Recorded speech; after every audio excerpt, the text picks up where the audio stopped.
Assalamualaikum warahmatullahi wabarakatuh. Untuk pertemuan hari ini akan saya lanjutkan materi program linier.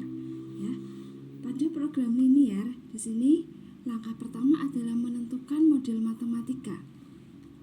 Model matematika, ya, yang pertama adalah menuliskan semua hal yang diketahui dan dianggap penting pada soal. Jadi, untuk menuliskan semua hal itu bisa berbentuk tabel, bisa juga tidak. Kemudian yang kedua, membuat pemisalan untuk objek yang belum diketahui dalam bentuk variabel, misalkan X dan Y.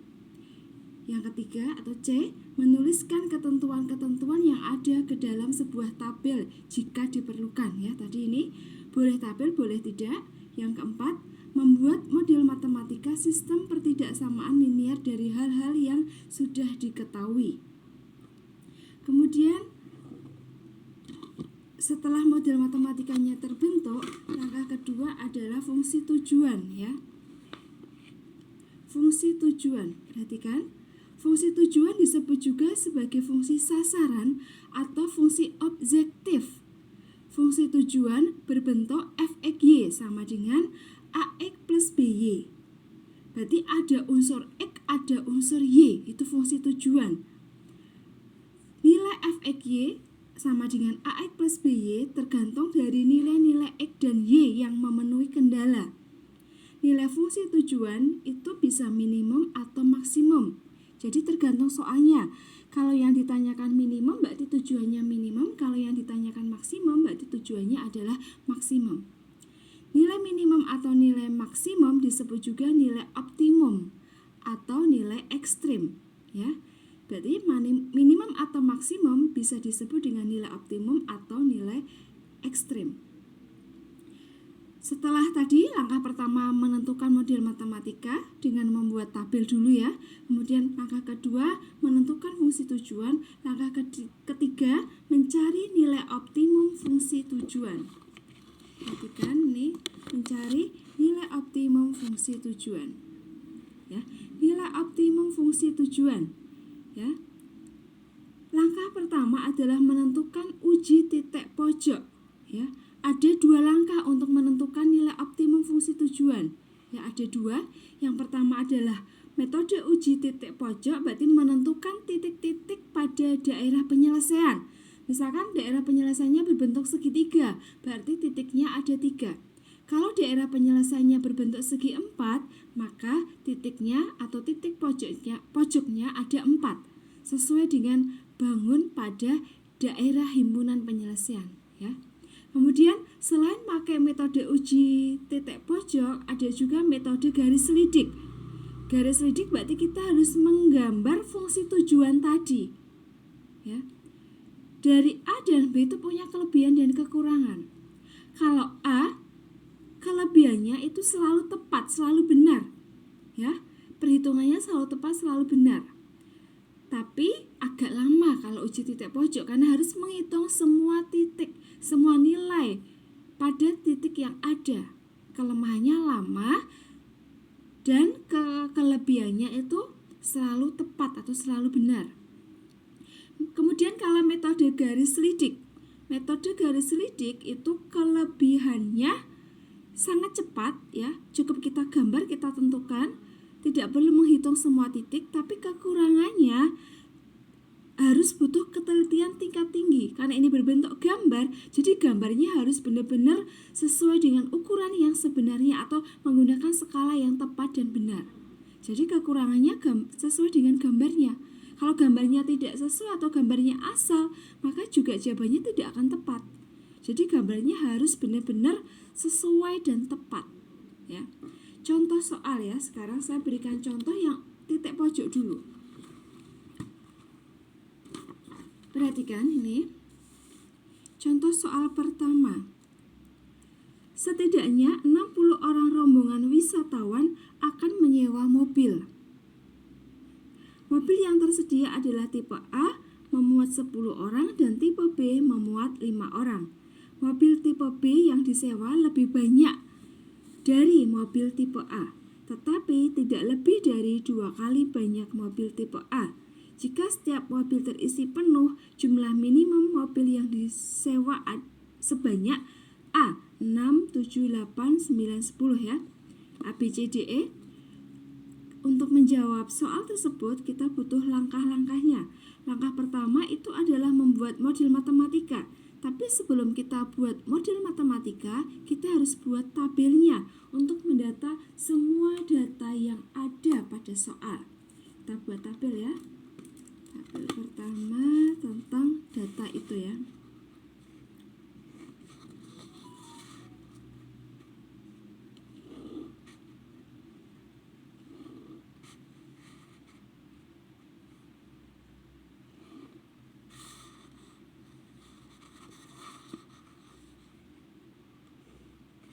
Di sini ada unsur A sama B ya tadi.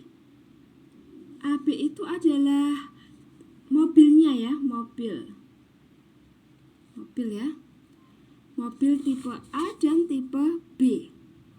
Kemudian banyaknya sekarang. Tipe A ada berapa orang ya? Tipe A lihat. Tipe A memuat 10 orang ini ya. Ini orangnya. Tipe A itu 10, sedangkan tipe B ya, saya ulangi, tipe A itu 10, tipe B itu memuat 5. Kemudian jumlah atau banyaknya orang ya, jumlahnya ya. Jumlah orangnya ada berapa tadi?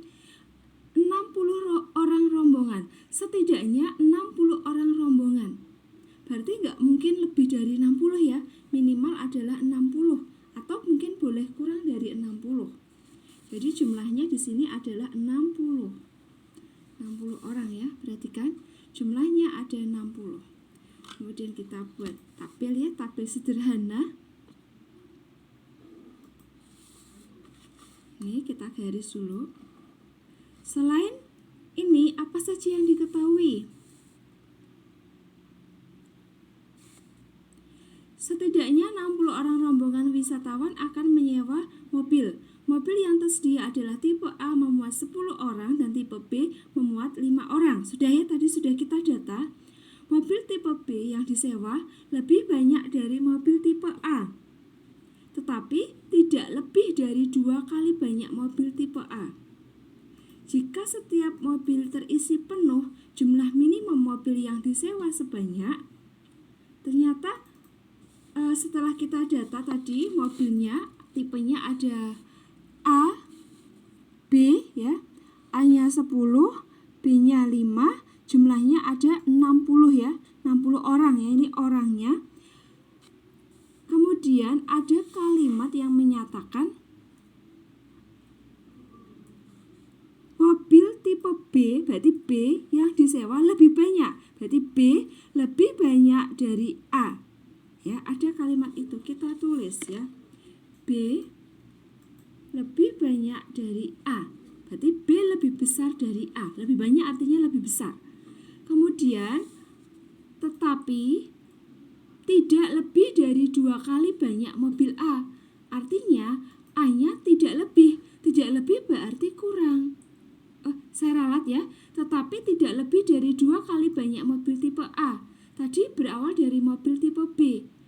Jadi mobil tipe B itu tidak lebih. Tidak lebih itu artinya adalah kurang. Jadi kita bisa data B kurang dari 2A. Ya, saya ulangi, ini kalimat cerita. Untuk penerjemahan kalimat ini kalau tidak teliti akan membingungkan sendiri. Ini tidak perlu ya, kita coret aja. Nanti kalian buat tabelnya nggak usah terlalu banyak. Saya ulangi dari awal. Setidaknya 60 orang rombongan wisatawan akan menyewa mobil. Berarti orang totalnya ada 60. Tadi mobil A ada 10, mobil B ada 5 yang dimuati dalam mobil. Kemudian ada keterangan mobil tipe B yang disewa lebih banyak dari mobil tipe A. Berarti B lebih besar dari A. Ini saya taruh di bawah ya. B lebih besar dari A. Kemudian tetapi tidak lebih dari 2 kali banyak mobil tipe A. B tidak lebih, artinya B kurang dari 2A. B kurang dari 2A. Kemudian dari data yang ada kita buat model matematikanya ya. Seperti langkah yang tadi barusan saya jelaskan, model matematika.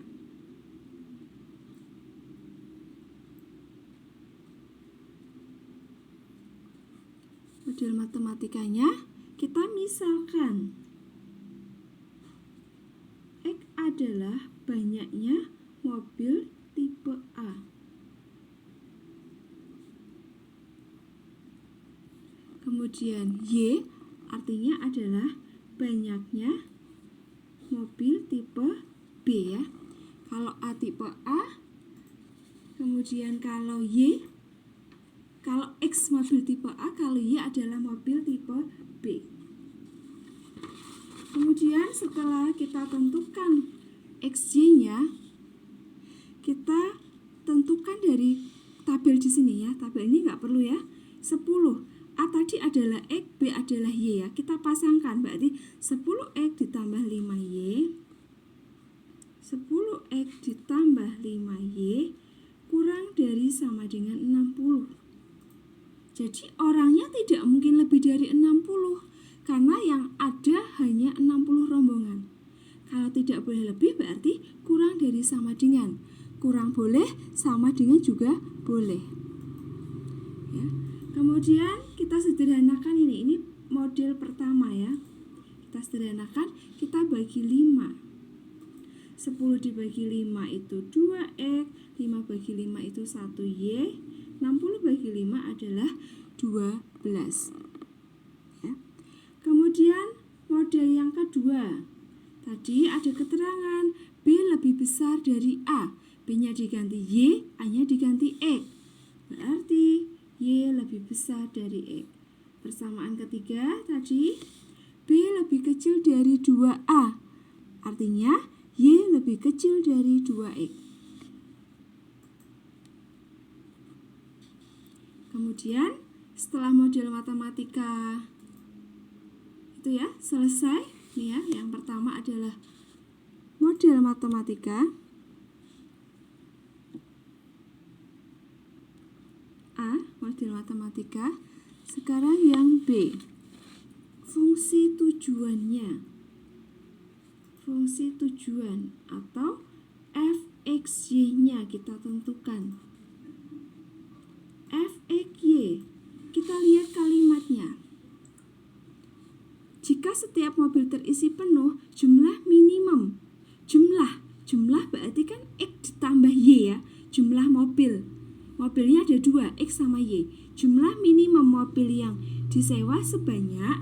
Jadi fungsi tujuannya adalah X plus Y. Jumlah minimumnya ya. Fxy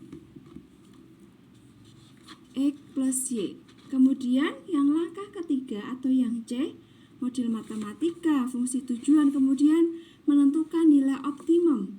Mencari nilai optimum. Di sini yang ditanyakan adalah nilai minimum.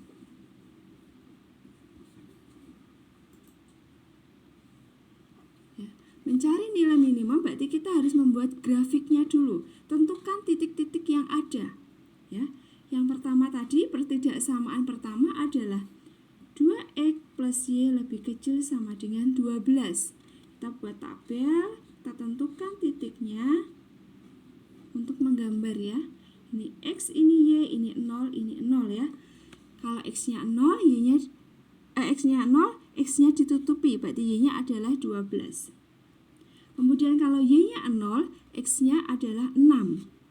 Jadi titiknya adalah 0,12 dan 6,0. Kemudian pertidaksamaan yang kedua yaitu Y lebih besar dari X. Kita buat tabel.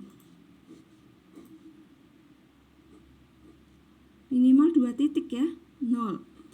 Kalau X-nya 0, untuk membuat titik kita anggap ini tandanya sama dengan ya. Artinya kita baca aja Y sama dengan X. Ya, Y sama dengan X. Kalau X-nya 0, Y-nya juga 0. Kalau X-nya 1, Y-nya juga 1 karena sama dengan. Jadi bisa kita tulis 0,0, 1,1. Ya. Kemudian Kemudian titik yang ketiga yaitu Y lebih kecil dari 2X. Tadi tandanya kita baca dengan tanda sama dengan. X-nya 0 dulu. Kalau X-nya 0 berarti kan 2 kali 0. 2 kali 0 hasilnya tetap 0. Kalau X-nya 1, 2 kali 1 berarti kan 2. Berarti Y-nya adalah 2. Titiknya adalah 0,0 dan 1,2. Setelah ketemu ketiga titik ini, kemudian kita gambar ya. Kita gambar.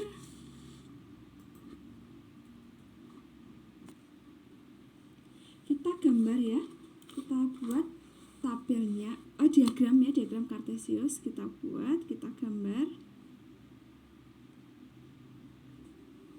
Perhatikan kita buat diagram Kartesius ya. Koordinat bidangnya X sama Y ya. Di sini lihat gambarnya. X ini Y, ini X ya. Kemudian kita lihat tadi titiknya ya. Tadi di sini 0,12 6,0. 0,12 berarti di sini 0,12. Kemudian 6,0. Ini ya 6,0. Jadi kita hubungkan antara 0,12 dan 6,0.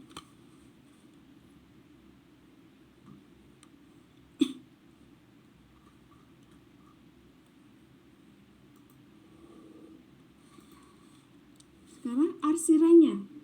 Kita cek daerah ya. Cek daerah yang diarsir.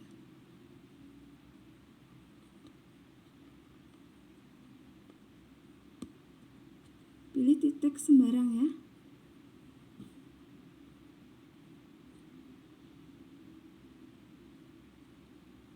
Kemudian saya pilih 0,0 yang atau sini ya bawah ya, 1,0 juga boleh. 1,0 kan di bawah. Nih ya.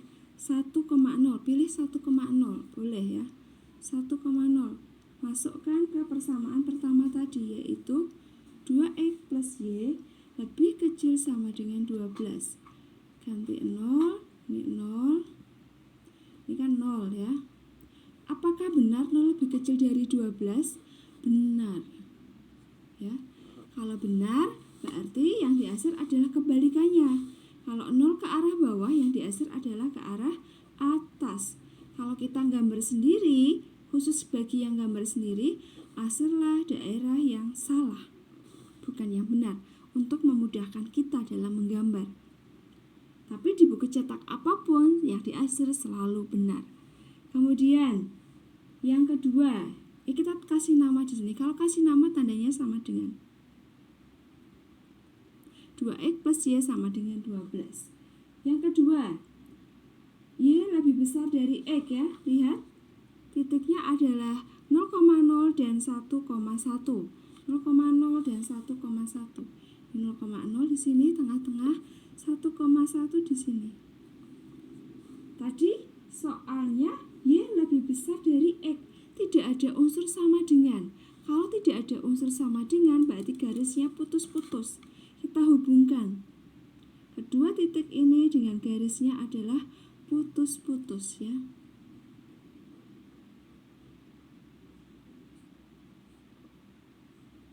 Nah, kita kasih nama. Di sini adalah Y sama dengan X. Kalau kita kasih nama, berarti tandanya adalah sama dengan. Sekarang cek arsirannya. Cek daerah yang diarsir. Kita sama aja di sini ya, 1,0 boleh. Dimasukkan ke soalnya, Y lebih besar dari X. Y-nya 0 lebih besar dari 1. Apakah 0 lebih besar dari 1? Salah. Ya. Sini salah. Kalau salah berarti diarsir. Arsirannya ke bawah ya. Ke arah 1,0 kan di sini, di bawahnya garis. Ini salah.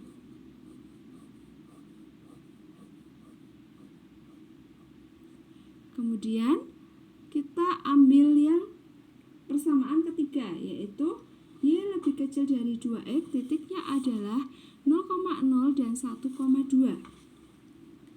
Ya, 1,2.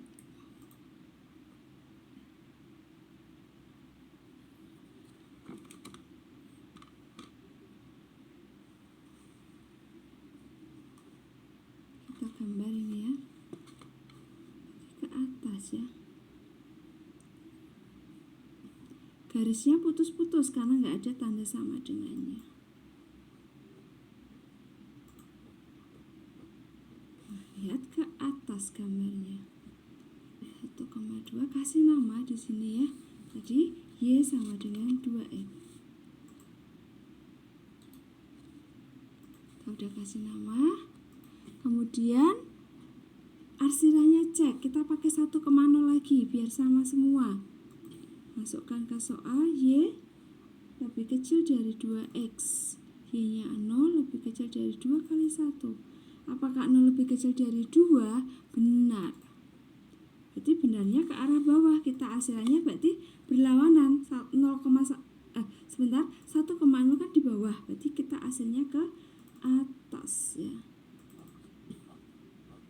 Lihat, di HP-nya adalah gambar atau daerah tanpa arsiran, daerah yang bersih. Itulah tujuan mengapa saya mengatakan daerah yang diarsir daerah yang salah, biar kita tahu bedanya ya antara yang benar sama yang salah. Ini di HP, daerah himpunan penyelesaian. Ada 3 titik ya. Titik ini 0,0, kemudian titik ini, titik ini. Ya, kalau 0,0 jelas minimum ya, nggak mungkin 0,0 nilainya 0. Berarti kita mencari titik A dan B. Ya, kasih nama titik A dan bukan di HP A ya, di HP, kemudian ini titik A, ini titik B. Titik A itu perpotongan antara garis Y sama dengan X dengan 2X plus Y sama dengan 12. Kita tulis titik A, perpotongan garis antara Y sama dengan X dengan 2X plus Y sama dengan 12 ya. Kita buat, kita tulis ya, 2X plus Y sama dengan 12. Substitusikan ya, tadi kan Y sama dengan X, artinya Y-nya diganti X. Langsung aja ganti ya, Y-nya diganti dengan X ya, kita substitusikan dari sini ya. Kemudian sama dengan 12, 3X ya sama dengan 12, berarti X-nya berapa? X-nya adalah 12 dibagi 3, 4 ya. Kemudian cari Y-nya. Karena tadi Y-nya sama dengan X, Y sama dengan X ya berarti sama dengan 4. Jadi titik A adalah 4,4. Kemudian mencari titik B. Ini tadi titik A. Sekarang titik B. Titik B itu perpotongan dengan apa? Perpotongan garis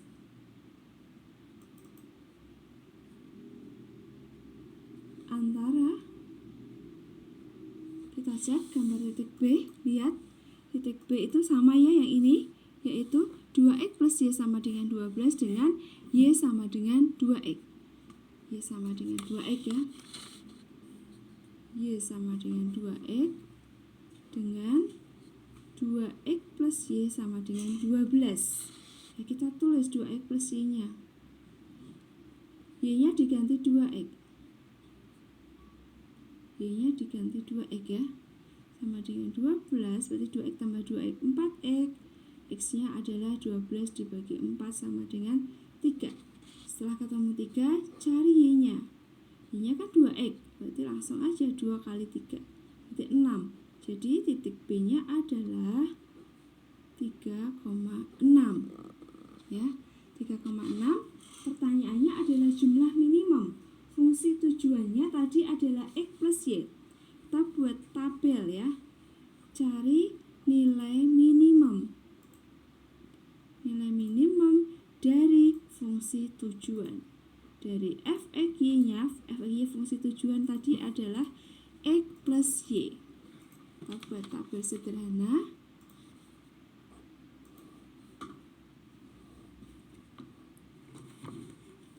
titik ini adalah X plus Y ya. X plus Y-nya tadi adalah fungsi objektif atau fungsi tujuan. Titik A tadi ketemunya 4,4, titik B ketemunya 3,6. Kita jumlahkan, berarti 4 ditambah 4 sama dengan 8, 3 ditambah 6 sama dengan 9. Kalau dilihat dari hasil yang ada, maka nilai minimumnya adalah 8. Ya. Jadi kita kasih keterangan. Nilai minimum dari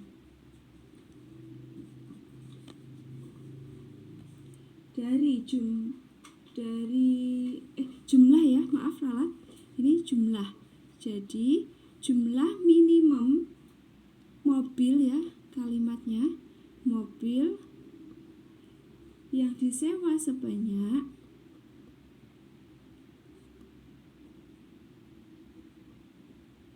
ada berapa buah tadi? 8 buah.